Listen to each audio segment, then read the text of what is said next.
Welcome back to Maharaja Enterprises. ಇವತ್ತು ತಗೊಂಡ್ ಬಂದಿದ್ದೀನಿ article collections for the Varamahalakshmi ಹಬ್ಬ ಅಂಡ್ ಆಫರ್ ಬಂಪರ್ ಆಫರ್ ನಡೀತಾ ಇದೆ. ಫಸ್ಟ್ ಸೀರೆ ನೋಡೋಣ, ಆಮೇಲೆ ಆಫರ್ ಹೇಳೋಣ. ನೋಡಿ, ಆಲ್ ಓವರ್ ಇದು ಸಾರಿ, ಇದು ಆಲ್ ಓವರ್ ಪಲ್ಲು ಬರುತ್ತೆ, ಇದು ಆಲ್ ಓವರ್ ಬ್ಲೌಸ್ ಬರುತ್ತೆ, ಆಲ್ ಓವರ್ ಸ್ಟಾರ್ಟಿಂಗ್ ಇಂದ ಎಂಡಿಂಗ್ ವರ್ಗೂ ಸಾರಿ. ಎರಡು ಕಡೆ ಸೇಮ್ ಬಾರ್ಡರ್ ಬರುತ್ತೆ, ಒಂದ್ ಸೈಡ್ ಚಿಕ್ಕದು ಒಂದ್ ಸೈಡ್ ದೊಡ್ಡದಿಲ್ಲ, both the side same border, colour combination ಸಿಗುತ್ತೆ and all over hand wash ಇದೆ.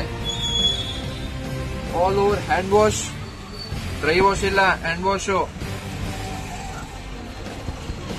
Price range only 1650. ಏನ್ ಸರ್ 1650 ಎಲ್ಲಾರು ಕೊಡ್ತಾರೆ? ಸರ್ ಕರೆಕ್ಟ್ ಆಗಿ ಕೇಳ್ಕೊಳ್ರಿ, 1650ಗೆ ಒಂದಿಲ್ಲ ಎರಡು ತಗೊಂಡು ಹೋಗಿ. ಏನ್ ಸರ್ ಅಂತ ಇದ್ದೀರಾ? 2 ಸಾರಿ ಮಂದಿ ಮಹಾರಾಜ ಎಂಟರ್ಪ್ರೈಸಸ್ ಇಂದ ತಗೊಂಡು ಹೋಗಿ. ಒಂದ್ ಸಾರಿ ತಗೊಂಡ್ರೆ ಒಂದ್ ಸಾರಿ ಫ್ರೀ. ಎಲ್ಲಿ ಬರ್ಬೇಕು? Mark the location, Maharaja enterprises, Kadarnahalli circle. ನಾನು ಡಿಸ್ಕ್ರಿಪ್ಷನ್ ಅಲ್ಲಿ ಲೊಕೇಶನ್ ಹಾಕಿರ್ತೀನಿ, ವಾಟ್ಸ್ಆಪ್ ಗ್ರೂಪ್ ಡಿಸ್ಕ್ರಿಪ್ಷನ್ ಅಲ್ಲಿ ಹಾಕಿರ್ತೀನಿ.